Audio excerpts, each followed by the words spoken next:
Hello class 6th, I am Ashok, your English teacher present here with part 3 video of the chapter Fair Play. In the previous two videos, we read about the friendship of Juman and Algu Chaudhary, Juman's aunt's dissatisfaction in staying in his home, referring her case to the Panchayat, nomination of Algu Chaudhary as head bench for fair judgment, Algu's judgment in favor of Juman's aunt, and the breaking of bond of friendship between Algu and Juman. Now let's read the next part. Days passed, and as ill luck would have it, Algu Chaudhary found himself in a tight spot. Tight spot means difficult situation. Ill luck would have it means uh, unfortunately. One of his fine pair of bullocks died, and he sold the other to Samju Sahu, a cart driver of the village. The understanding was that Sahu would pay the price of the bullock. Bullock means bull or ox, you can say. In a month's time, it so happened that the bullock died within a month. So, after fair decision made by Algu Chaudhary in favor of Juman's aunt, Juman and Algu never met again. Days passed, and Algu Chaudhary unfortunately had to go through a difficult situation.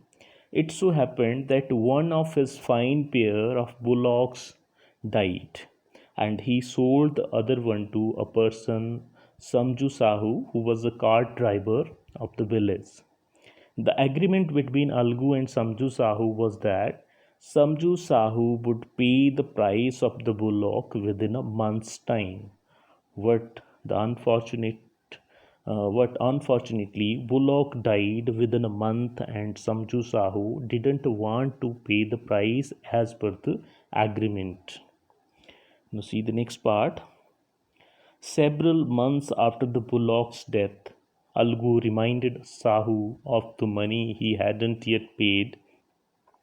Sahu got very annoyed. I can't pay you a penny for the rest beast you sold me. He brought us nothing but ruin. I have a bullock. Use it for a month and then return it to me. No money for the dead bullock, he said angrily. So after many months passed after the bullock's death, but Samju Sahu did not pay the price. So Algu reminded him about the bullock's price, which was yet to pay. On this, so Samju Sahu got very angry and said that he could not pay Algu a penny. Penny means a unit of money, a very low amount, you can say, for the wretched. Rest means very bad. Beast means animal. So he said that he could not pay a penny for the very bad animal he sold to him.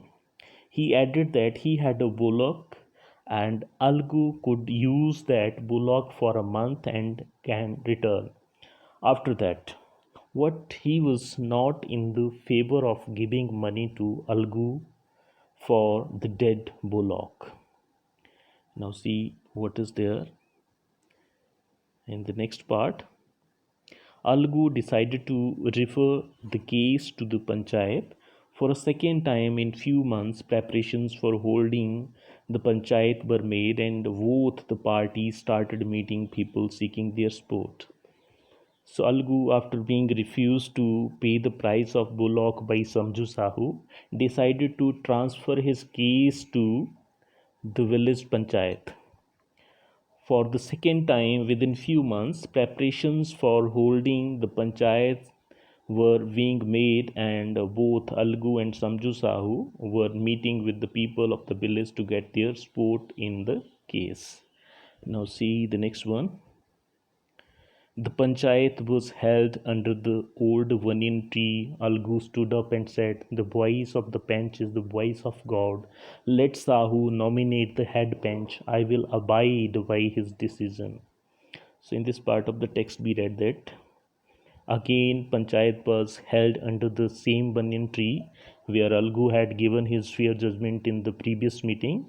Also, Algu stood up and said that the voice of the bench is the voice of God, means a bench does not discriminate with anyone. He is fair in his judgment like God.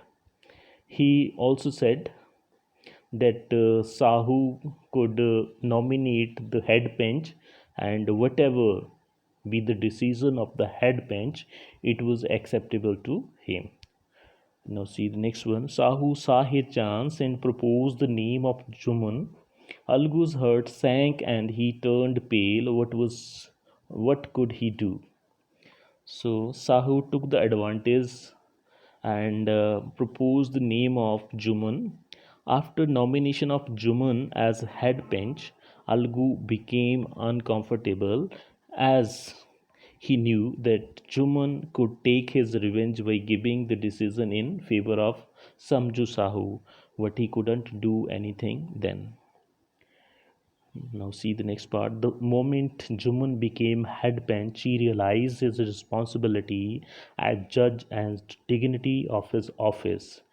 Could he, seated in that high place, have his revenge now? He thought and thought. No, he must not allow his personal feeling to come in the way of speaking the truth and doing justice. So, in this part of the text, we read that the very moment Juman became head bench, he realized his responsibility or duty as judge, and he also come to know the respect of his office or post, you can say.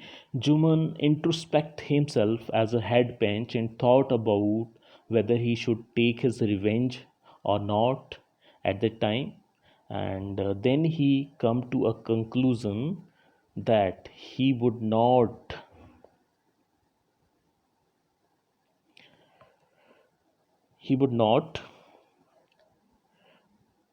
let his personal feeling to come in the way of speaking the truth and doing justice.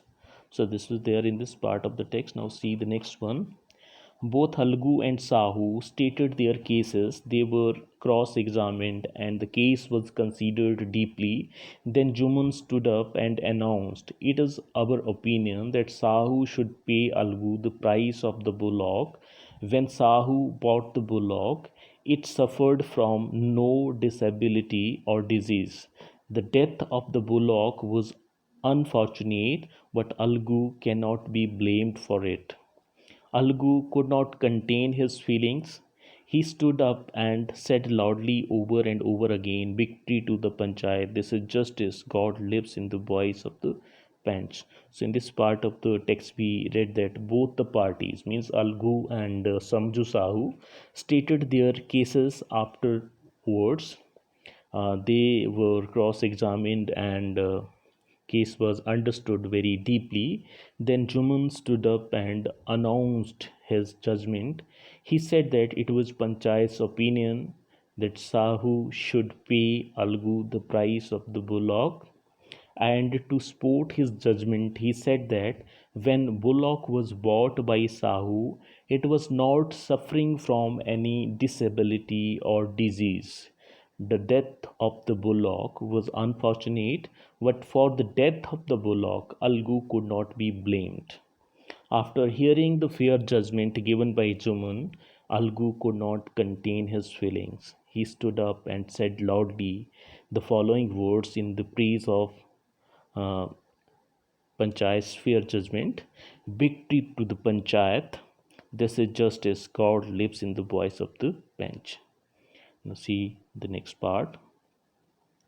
Soon after, Jaman came to Algu, embraced him, and said, "Since the last Panchayat, I had become your enemy. Today I realize what it means to be a Panch. A Panch has no friend nor enemy.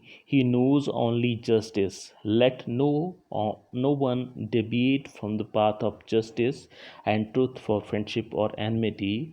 Algu embraced his friend and wept, and his tears washed away all the dirt of misunderstanding between them. So, after giving judgment, Juman came to Algu and embraced him. Embraced means hugged him and said, since the previous Panchayat, he had become his enemy, and that day he came to know the responsibility of a bench. So, As so a Pench does not have any friend or enemy. He only knows how to do justice. He also said that one should not deviate means move away from or leave or go out from the path of justice and truth for the sake of friendship or enmity. Algu hugged Juman once again and wept bitterly. His tears washed away the dirt of misunderstanding between them, and again they became good friends. So, this was all about this story. This is written by Prem Chand. Actually, it is retold. So, as homework, you will write the summary of the chapter in your own words, and you will write the difficult words meaning also in your notebooks. That's all for today. Thank you. Have a nice day.